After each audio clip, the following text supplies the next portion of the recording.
Welcome to the Anglotopia podcast, where we explore British history, travel, and culture. I'm your host, Jonathan Thomas, and today I'm thrilled to be joined by writer Tony Hargis, author of the classic book on British culture, Rules Britannia, and also a former contributor to Anglotopia. Toni is a Brit who spent half of her life in the UK and then the other half in the US. And then a few years ago, she returned to Britain, leading to her writing about her observations on how Britain had changed for the 3 decades she was gone. And we'll link to the show notes to her archive of columns there. Toni took a break from writing for Anglotopia, but I'm excited to announce that she is returning to write a monthly column for Anglotopia that is going to be all about life in Britain as it is today. So, welcome to the podcast, Toni. So happy to be back. Yes, thank you. We're so excited. So first, we won't bury the lead. We'll talk about the new column first. So what name did you decide to go with? And can you give Anglotopia listeners an idea of what they can expect in the coming months? Yeah, so I did play around with a few pond words and things like that, but then came up with Brit Buzz. And I think we both agree that's quite a good, catchy name. And I also, what I want to do with it is talk about some current things as well as, differences between the US and the UK and what's changed. If there's anything current, if there's any crazy story, one of these eccentric British stories that's going on over here, then I'd like to write about that for the listeners. So yeah, Brit Buzz, I think it's a good one. Yeah, and I know that I've seen a lot of articles recently that there's elements of American culture that have sort of are being adopted in Britain and vice versa. So it'd be interesting to see your observations as someone who lived in America for so long, what those differences definitely. I was just, sort of reading up and, reading about what I used to say. But interestingly, the journalist and broadcaster Alistair Cook, in 1935, he made an observation that every English person now it uses about 30 or 40 Americanisms a day. And I goodness knows what it's up to now. But so he was saying that back in 1935.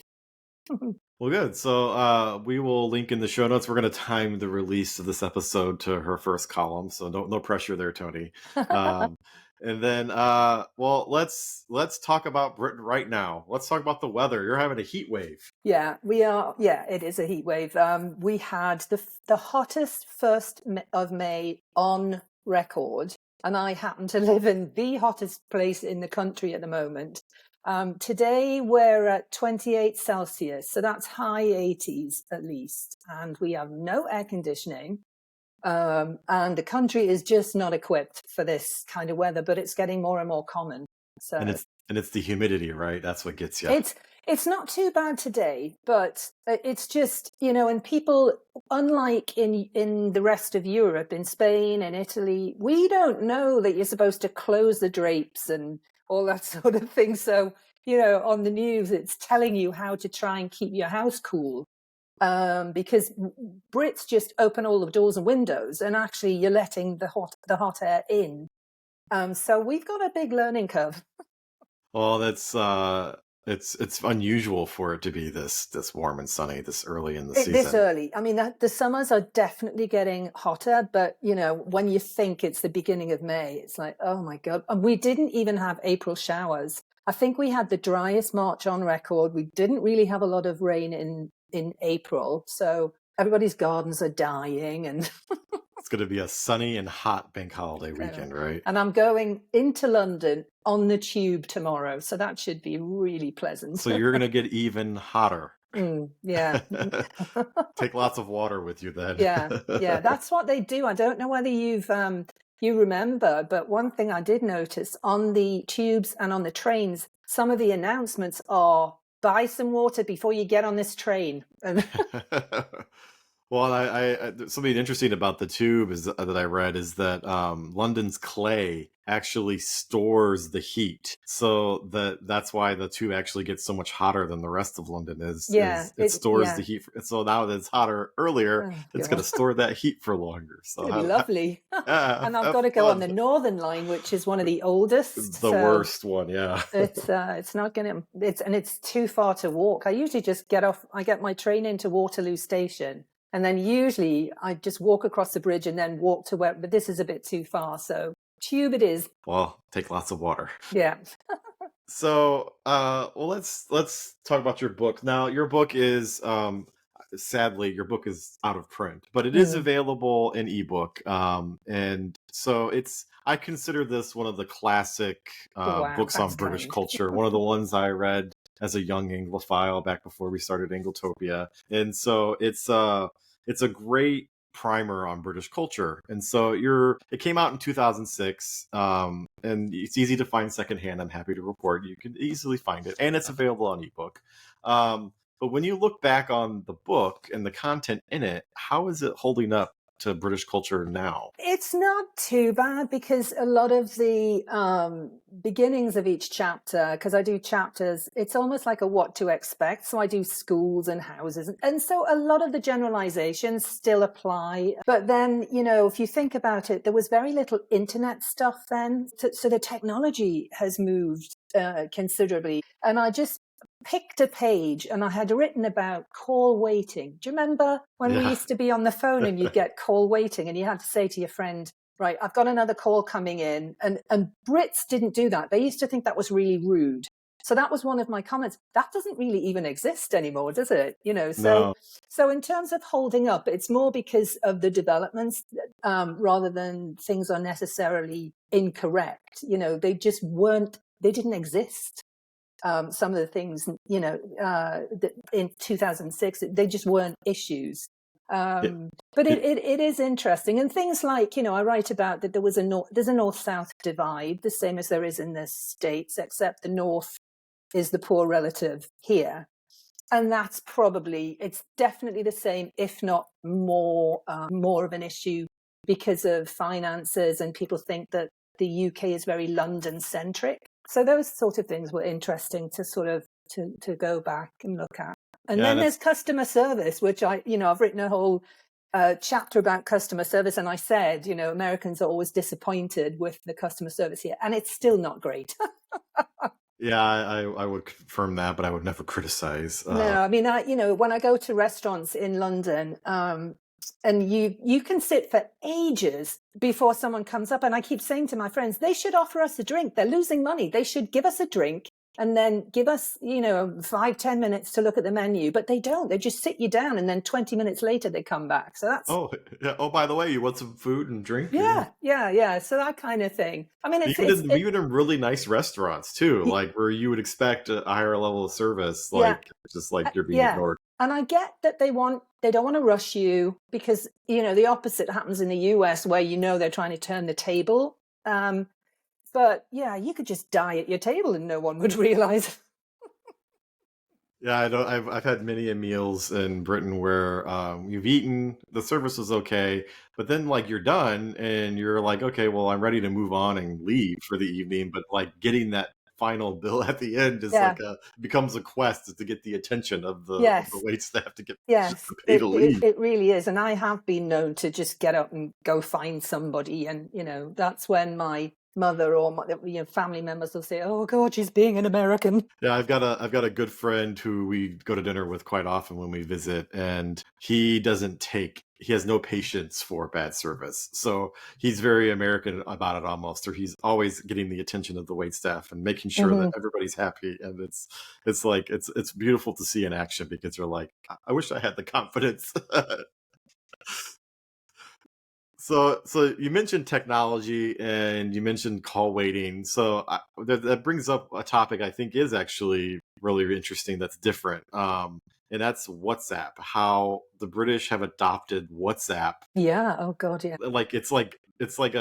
Everybody uses WhatsApp in the UK. Barely anybody uses WhatsApp in the US. It's so funny, isn't it? I mean, I must have been added to about 15 groups. Every time you make an arrangement to do anything, someone forms a WhatsApp group. And I went through my WhatsApps the other day. There were 27 groups. Some of them were just they're just extinct. The people that I was in the groups with have left the country and all that sort of thing. And you're like, I don't need to be in another group, but it is easy. It makes it so much easier. And yes, you could do it via email, but it's just, it's easy. And the phone calls are cheap.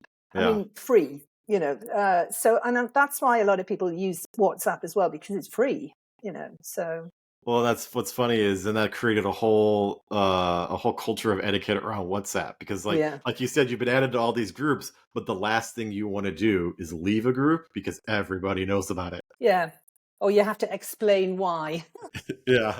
Yeah, So, that's a new one. so yeah, you don't want to be the embarrassed person who left the WhatsApp group in a huff. You I know. think, can you leave without alerting people? I think there's they've developed it a bit. I think you can leave without too much of a fuss these days. I hope so because I think you can just slink off and it doesn't announce that Jonathan's left the group. yeah, because I for the last 6 years until this past February, I worked for an Irish company, and they're very similar. They use WhatsApp for everything, Yeah. and I was added to a few WhatsApp groups, and I'm like, how do I leave these groups now without looking like a jerk? You know, it's like, oh, okay. So now to give people sort of a lay of the land here. So you lived in the U.S. from what, the early 2000s or the 90s? 1990 to 2017. Yeah, and then that's when you moved back to Britain, and then that's when you wrote for us the repat column, and then Yeah. it changed it to a different column, and then so you've been there now for what, 6 or 7 years? Yeah. So now are you staying? Are you firmly staying Don't know. despite you don't know? No idea. I've got two kids still in the States, and one is here. So I'll probably end up back in the States, to be honest, because I don't know where the son here is going to end up, because he's talking about Berlin and this, that, and the other. And so I think longer term, I will end up back in the States. And I still travel. I had a house in the States up until last year. And I'm still there. I was there 4 times last year. So I'm still very immersed in American life. Well, that's good. You get to kind of dip your toe on both sides of the Yeah, pond. yeah. So when you moved back to the UK, you wrote about having to think of it as more as a move to a foreign country. Yeah. And you wrote about a lot of those changes in your column. So do you think you've fully acclimatized now, or is there still things that trip you up they're very American, where you're like, ah. Well, my reaction to bad customer service is definitely, a hangover from a good one from the US, I think. But I think I'm 90% acclimatized. I feel very comfortable here, but there's this huge gap in cultural knowledge because, so you don't want me on your pub quiz team, or that sort of thing, because bands like Oasis and Blur weren't as big in the US as they were huge here. Yeah, you And missed Cool people like, Britannia. what, sorry? You missed Cool Britannia while you were gone. Yeah, exactly. And Robbie Williams is huge, and I think he was in that boy band. I think it was Take That. All of that happened while I was away. And then there are people who come on the television to, they're on panels, this, that, and the other. I have no idea why they're famous. I know who they are now, but I don't know where they started and why they're famous. So yeah, I mean, that sort of thing. And people look at me as if, how can you not know her or whatever? And it's like, because I wasn't here. And also there wasn't as many streaming services. I think, and I can remember when BBC America started, so in the US, we did not have access to a lot of British culture the way you can now. So that's the biggest, that's the biggest telltale sign that I wasn't here all the time. Yeah, I've noticed. I'm in the Chicago British expat group just because I like British people, not because I'm an expat, obviously. But it's interesting to see their observations and the things they miss most about Britain. Yeah, and it's fun to see how perplexed they get sometimes over the way yeah, we do things, and in that cultural exchange. Yeah, I could see, if you were gone in the 90s, you were gone in the early 2000s, that's when I came up in Britishness stuff with, yeah, with British TV and yeah, Doctor Who and Downton Abbey and stuff, and then uh-huh. to return to Britain and you're like, who are all these people? What? Yeah, no, seriously. I mean, and also catchphrases that come from TV, and I can't give you an example because I don't know them, but there are certain catchphrases, and they'll call people, "Oh, you're right, Victor Meldrew," and I didn't watch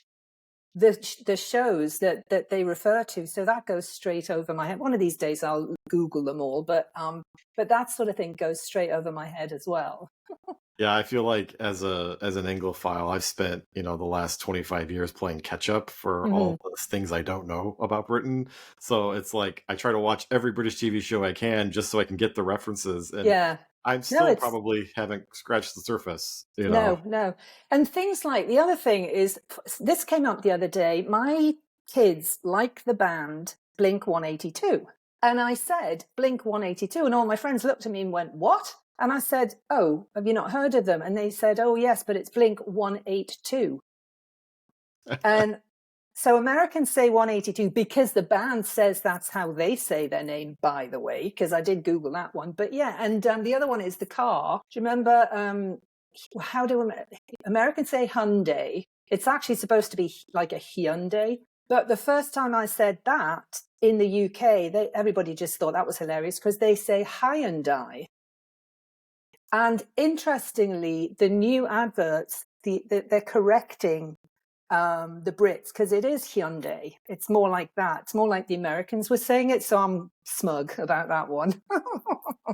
Coming around to what you think it should be. That's funny. Yeah, and the interesting thing is, when I was in the US, I could say basil, I could say oregano. That didn't bother me. I could never ever do the double, like, tomato. So you change the A and the T. I could never ever bring myself to do that. And the word here, because it's a tech word, and I learned it in the States, is router, because Brits say router. Yeah. And I'm like, I can't say that, So if you're phoning up your broadband company and they talk about the router, and and if I say router, they don't know what I mean. So I have to say router. Separated by a common language, yeah, right? Definitely. The same words sometimes. Mm-hmm. Let's talk about language. There was a recent study that came out that said that Britishisms have infected American English, especially amongst children, because of like Peppa Pig and all that. Yeah. Has there been a concurrent thing in Britain where they've adopted Americanisms, and what are some American words that are infecting Britain right now that you're like, what? Yeah, and I noticed that a lot when I moved back. That they're just everywhere. I mean, even just in the last few days that I've been aware of, I'm going to have this conversation with you. Listening to the radio, on Radio 2, they were talking about buying a pair of new sneakers.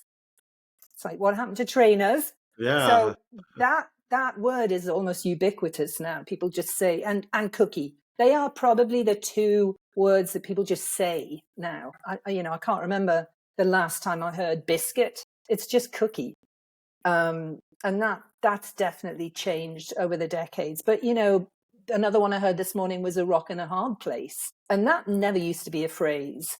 I think the classic version is Scylla and Charybdis.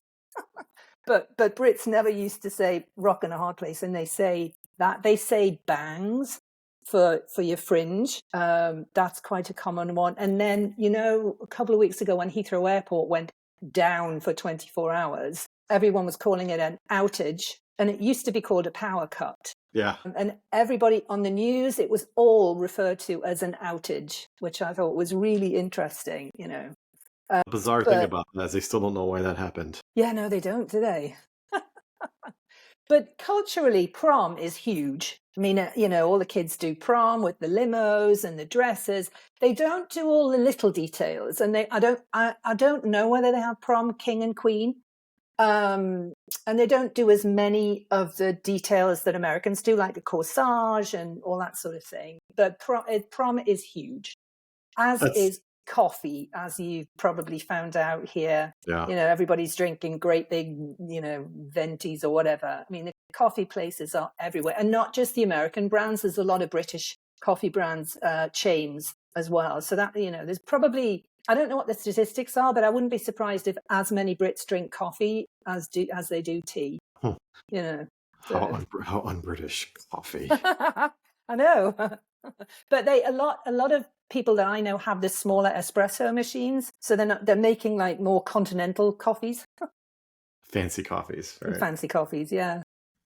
So, well, speaking of tea and coffee, what's your tea of choice? Well, I live near a Waitrose, and I do like their brand stuff. It's quite decent, but other than that, the tea that it's got to be Yorkshire tea.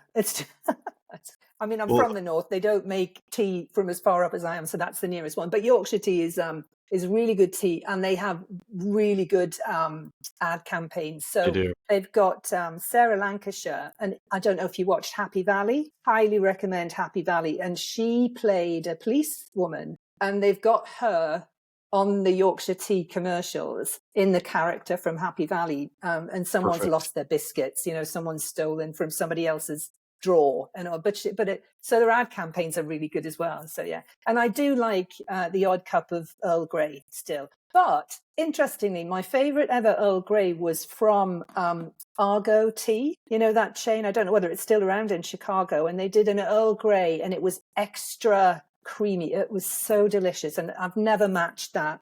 So you mentioned Waitrose. I think that's a fun digression for us to go on. Let's talk about the cultural stratification of the various grocery store chains in Britain, because now not to call you out, but Waitrose is the posh grocery store. We do have a Morrison's right around the corner. So yeah, let's talk about the cultural differences with the grocery stores. Yeah. So yeah, I mean the Waitrose. Yeah, you're in a sort of a semi-genteel neighborhood when you get a Waitrose. And there is a Facebook page, and I think I can't remember if it was ever a blog, but it's called Overheard in Waitrose. And they're ridiculously snobby things, that things that are supposed to have been said. Children asking for brioche and stuff like that, but it is funny. So yeah, so Waitrose is up there. Marks and Spencer Food Hall, which is got one of those as well. And that is really good food, but it's not cheap, but it is really good food. And then I think the next layer is Morrison's, Tesco, and Sainsbury's. But I don't have many of them. I have to drive to them. I can walk to my Waitrose. So that's my excuse. But then we've got Aldi and Lidl, which, I think are in the States as well. And there's a sort of pride, even though they're cheaper, there's a pride in going to them because, why pay Waitrose prices when you can go to Aldi? And they actually do sometimes the good cheap wines are the ones from Aldi and Lidl. So we have, in the Sunday newspapers, for example, you'll have a wine expert, and they will do an under £10. Here's your wines for under £10, and they're quite often Aldi and Lidl. So yeah, I've found we've been to all different kinds of grocery stores on our travels, and we found that even the lower range groceries at somewhere like Aldi or Lidl are actually, the quality of the food is just as good. It's just got a lower price, and how sensible to get good quality for a lower price. Yeah, I think with Waitrose and Marks and Spencer, what a lot of people like is they do these beautiful pre-packaged salads. They're just very unusual. It's not just lettuce and that sort of thing. So a lot of people use them for that. Yeah. Yeah, that's one thing we always enjoy when we self-cater is the ready meals, because a lot of them are fresh and made and in the store, and we don't really have that here. Like, you can get a rotisserie chicken, and that's about it at a grocery store. Yeah, no, there's a lot of and they're good. There's a company here called Cook, and it's frozen meals, and they are absolutely superb. You get them delivered frozen, you cook them from frozen. I've got there's a shop on my high street, so I can actually just go to Cook, and it gives you all the calorie information, and it's really good food. But all the supermarkets do those, the meals for one, meals for two, frozen or fresh, so it's really easy to eat well here. And I know everyone thinks that British food is terrible, but it's not, and it has way fewer additives. Yeah, I've got a friend who all he does is rail about how terrible British food is. And I'm like, have you really been there in the last 25 years? Because the food's actually really good. I mean, not just the staples like, a steak and Guinness pie or fish and chips, but like there's a lot of very nice restaurants, especially in London.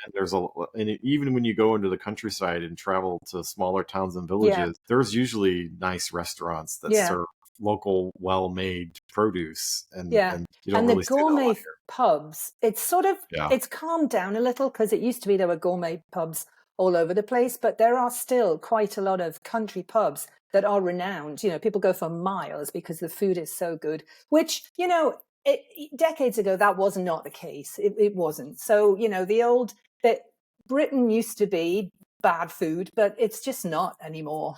No. Yeah, and I know a lot of, like, I won't tell people my favorite country pub, because I don't want it to get ruined by the world.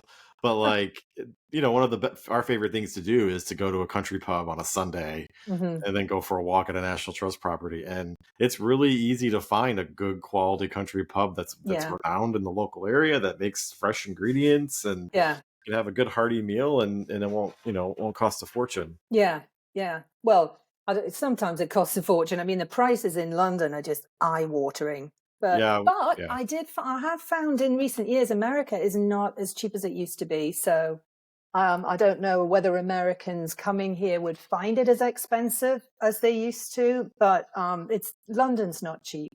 Well, I suppose it depends too on what you're planning on eating. Like, I know, my wife and I could go to Chicago and have a fancy dinner out for $200 for the two of us. We could probably do, for under £200, similar dinner in London. But even out here in Indiana, where we are at, like, the nice restaurants are, like, the prices are getting very Chicago prices, and it's really surprising.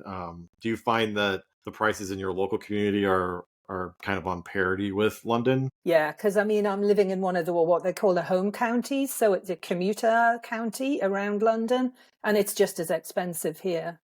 Probably, for example, well, the last time I was in London, a friend of mine ordered a glass of wine because she didn't like the wine that everybody else was drinking. It was £16. So you'd probably pay 10 where I am, 10 or 12. So maybe not quite as expensive, but it's not cheap. It's not a cheap country. Do you find yourself popping into London a lot? Yes, I do. I've got my train is 30 minutes. And there's like every 15 minutes, there's a train into London. It's very, very easy. And a lot of my friends that I was at university with, who live in and around London, but they can live 50 miles away from me because we're on the other side of the M25 or something like that. So it's easy for all of us to get into London. So yes, I mean, I'm going in tomorrow to see an exhibition with a friend who lives in the Cotswolds, and she's just getting the train in. But I mean, if I drove to hers, it would take longer. So it'd take you 2 hours to get there. Yeah. So, what exhibition? Well, I don't know whether you're familiar with a guy called Grayson Perry. Yeah. So he's written a book, and he's doing a speaking tour later, which I'm going to. And I just happened to stay with this friend that I'm seeing tomorrow, and she had his book, and it's called Delusions of Grandeur. And he's doing an exhibition of all of his artwork for the book, which is off the wall, very crazy, as is he. Yes. And I wouldn't normally go to something like that, but he's just a really nice man. During COVID, he did, I can't remember the name of the art competition, but he did an art competition for normal people on TV during COVID, and he became the nation's sweetheart. He is such a kind man. I mean, he's very strange, and he sometimes dresses up. He's older, and he's not, he's not what we would call conventionally good looking. He's eccentric looking, and he quite often dresses in women's clothing, but it's not great women's clothing. He's just really, and so I was just interested to see his art. So yeah, I've seen his art shows usually they're on Channel 4, and he's really interesting. Really interesting perspective. And his book, I haven't read the book. I need to. There's one that he wrote quite a few years ago. He was talking about toxic masculinity and how to be a good man way before everyone who's doing it now. He was ahead of his time. Yeah. So, the National Gallery at Sainsbury Wing is reopening in a couple weeks, and they've rehung the gallery, so you'll have to go. that's my next trip then. Yeah, I get the PR emails from the National Gallery, which is nice. I like getting the PR emails, but I hate getting the PR invites because they're like, you could come to this if you're in London. Yeah, pay my expenses. Right. So what are some other cultural things that have really surprised you in the last couple of years? I think, so we're not going to talk politics because no, we're not. But there's been some surprises there, but we'll just not go there. Yeah, let's keep our listeners happy. I think, well, and one of them is that there's a lot. Brits go to the US a lot, and so the awareness or the knowledge of the States is a lot greater than it used to be. It used to be just from TV. And you'd think in that case that Brits would understand American lifestyle, but of course they're going to Florida and they're going to New York and they're going to LA. They're not going to the heartland. So even though, and this is not meant to be critical, but even though they go to the States a lot and they think they know the States, they don't. They don't know how normal Americans live. And I mean, to a certain extent, we're watching shows like, what's that one, Selling Sunset? That's huge here, absolutely huge. And Stranger Things and The Diplomat, that was big, but none of them are about normal American life. So there are still these illusions of a much fancier lifestyle, I think, than most Americans actually live. Yeah, that's interesting. Which is and that's always been the case. Everybody always used to think that all Americans lived in these massive Brady Bunch style houses with pools right outside and that sort of thing. And that's interesting because it hasn't really changed that much. Well, and the corollary to that is Americans, when they visit Britain, like 90% of them are just going to go to London, and that's Britain to them. Yeah. And it frustrates British people to no end. They're like, there's a whole country here. Yeah. No, it's true. I mean, I'm not sure. Well, I guess there are as many differences in this country. I mean, the US is so huge. Yeah. You can go from Cape Cod to the Sedona to New Orleans and have completely different experiences. But I mean, you sort of can in the UK.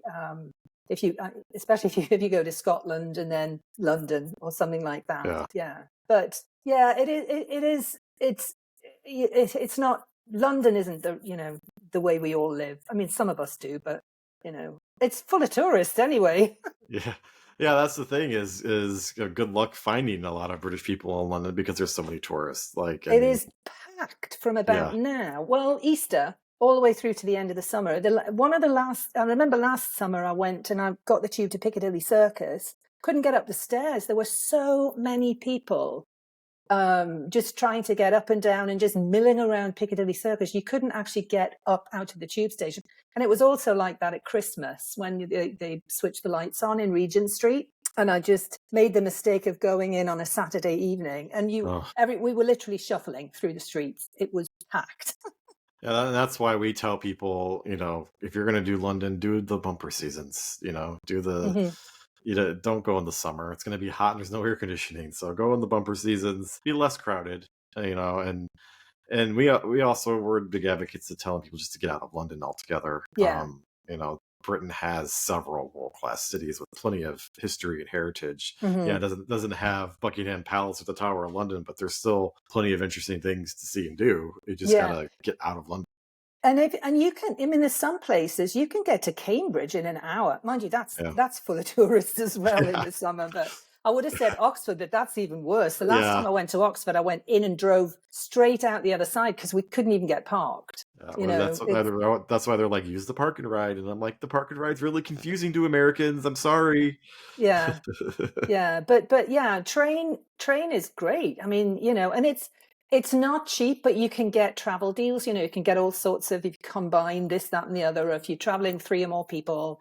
And if you've managed to find a station where there's still a ticket office, the people working there will tell you the cheapest way to get from A to B. They're really helpful. Yeah, there's all kinds of hacks you can do, like splitting your ticket and things like that Yeah, that's never get in the way of a British person trying to get a deal on a train ticket. It's there's whole YouTube subcultures Yeah. on bus and train I travel still in the don't UK. understand split tickets, but never mind.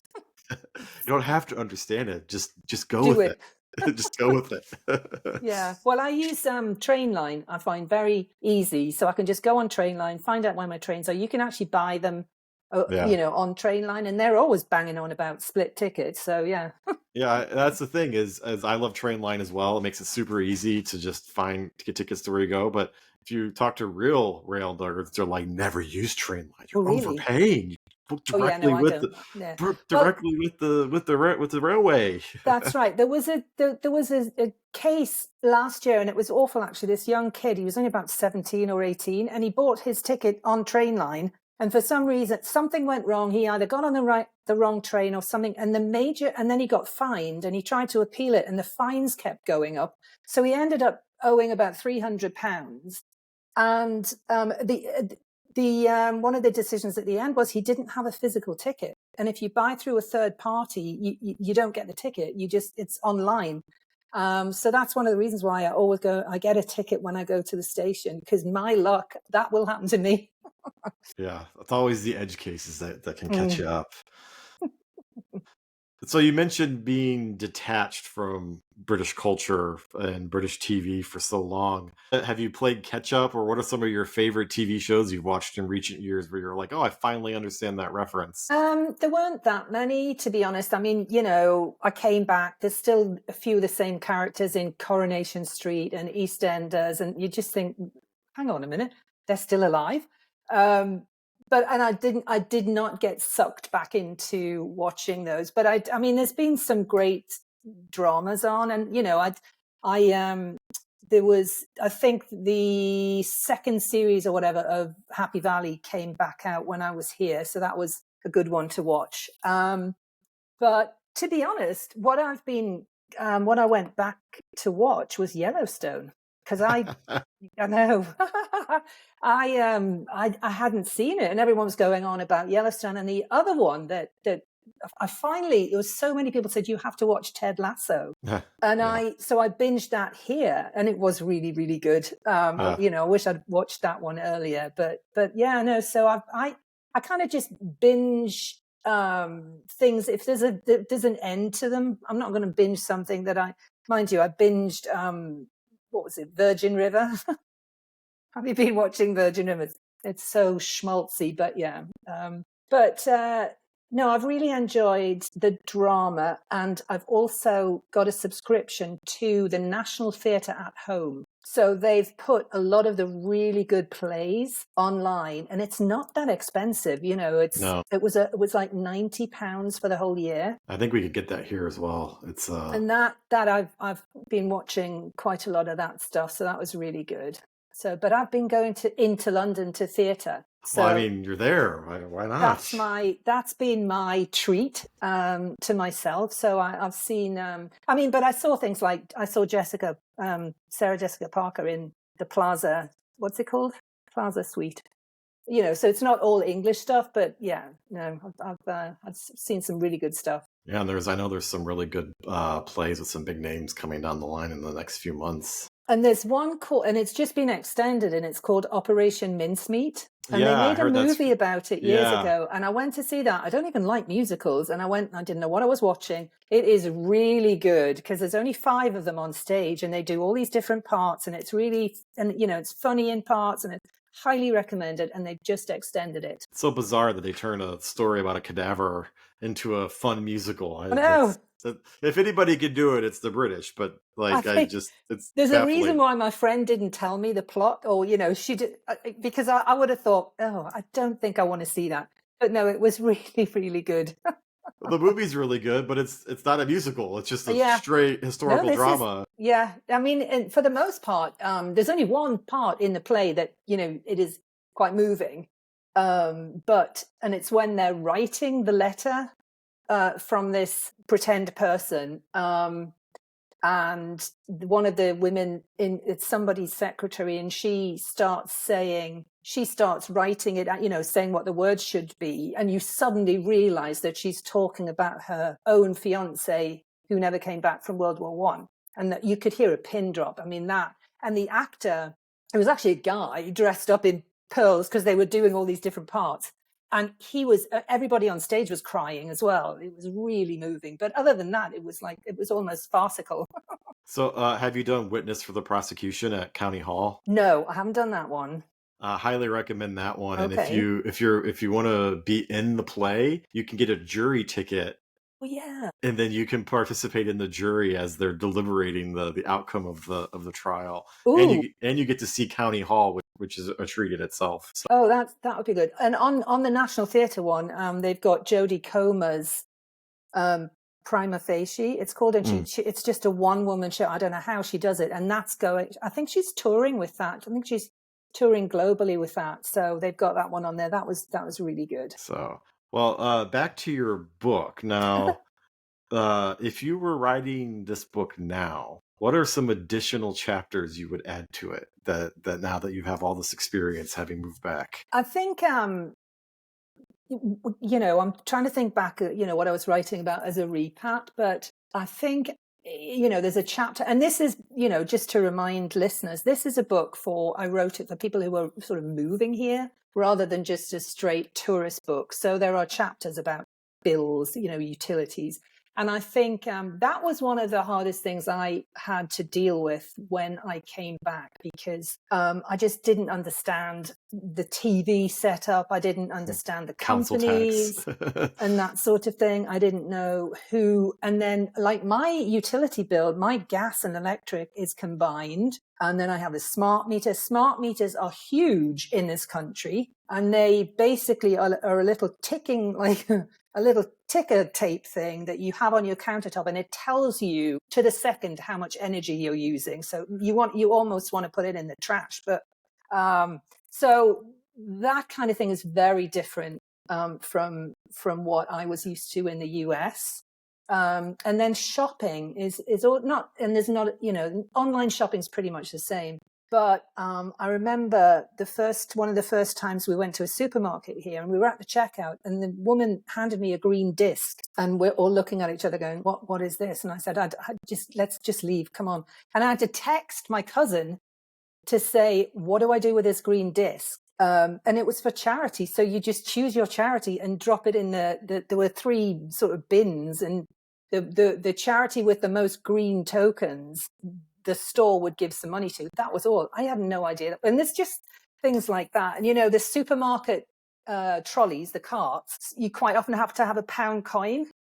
And you put that in. If you don't have a pound coin, you cannot get a cart, because it's to stop them being stolen. Right. And you who can has buy pound little coins now. I mean, yeah, when you can buy little keychains with a disc that's just like a pound coin. So people have them, and they just use them all the time. Always gotta have to circumvent the system, right? Subversive. Yeah, I know. I remember one of my fun travel memories, and I was in Swindon. I was going to a museum there, and they had just transitioned to the new pound coin.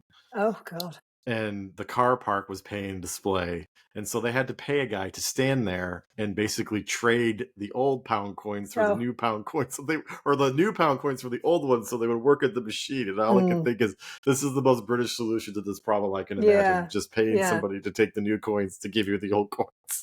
Yeah, I mean, and the other thing, talking about cars and parking and everything like that, there's a lot of websites, apps here for parking. And when I first arrived back, every car park had a different management company. So you'd have to stand there and download the app and then attach your card to it and all that sort of thing. But now they've all adopted more than one company. So I have Ringo, and I don't know whether, I've never had to use anything like this in the States, but you basically stand next to the meter, the pay machine, and you get your app up, and it will tell you where you are. And you just say, okay, I want to be at this, I want to pay this machine for 2 hours, and you do it through your phone. And then it'll message you when you're sitting in a bar or a restaurant or a theater or whatever, and it'll say your meter's about to run out. Do you want to add more money? And you can do it so everybody does that, which is fabulous. So we have that now in Chicago. We have for street parking. Like 15 years ago, they sold the parking meters which don't even get Chicago. I remember that. Yeah, but the benefit of that is the company that did it actually innovated, and now they have everything's electronic. And that's good. There's an app, and then when you are in a zone where there's parking, there's a code on the street, and you put the code in the app, and then you pick your parking, and it notifies you when your time is almost up. It's great. It's great. Although I was in Liverpool 2 weeks ago, and I went to see one of the big cathedrals, and I know I paid, and I just got a £15 fine with a photo of my car. So I don't know what happened, but apparently I didn't pay. And if you don't pay within 24 hours, that £15 fine went up to 45, and then it doubles, and so. Yeah, I learned that lesson with the congestion charge. When I rented a car in October, I thought I rented the car in the congestion zone. So I didn't think that I had to pay the congestion charge. And it turns out, like a week after we got back from our trip, I got a notification from the car rental company.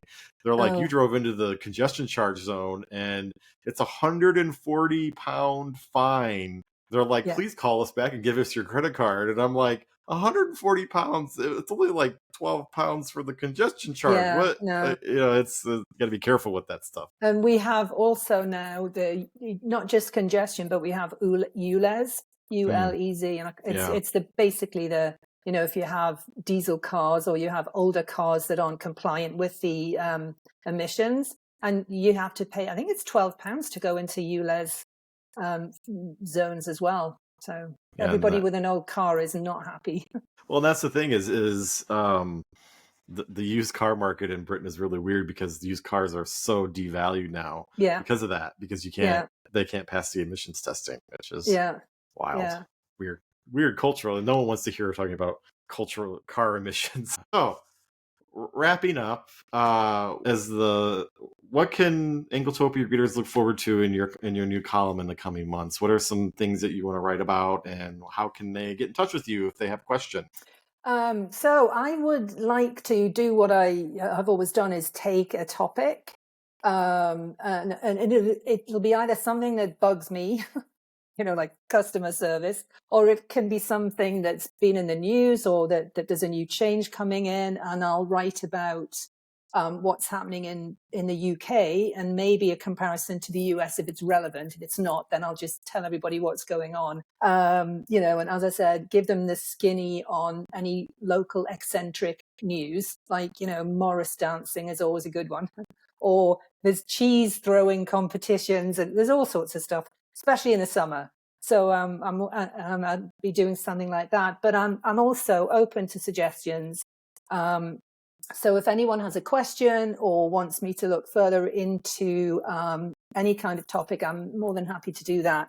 I think they can contact me. They can contact me via you, or, via Anglotopia. And I'm also at Tony Hargis UK @gmail.com. is the one that you can reach me on. Well, lovely. I can't wait to read your new articles, and it's going to be a joy to edit, because for one, I never have to edit your stuff, because it's always great when you submit it, and I get to be the first one to read it, and I can't wait to share it with our Anglotopia's followers. So, thank you so much for appearing on the podcast. Like I said, I can't wait to read your posts. Check out Tony's book, which is available in ebook for major publishers if you can't find the... Who knows? I may one day write an update. You should. You totally should. The link will be in the show notes. In the meantime, if you enjoyed the Anglotopia podcast, please like us, subscribe, or join the Friends of Anglotopia Club to support great long-form writing about Britain and get early podcast episodes. Until next time, I'm Jonathan Thomas, and thank you for listening to the Anglotopia podcast.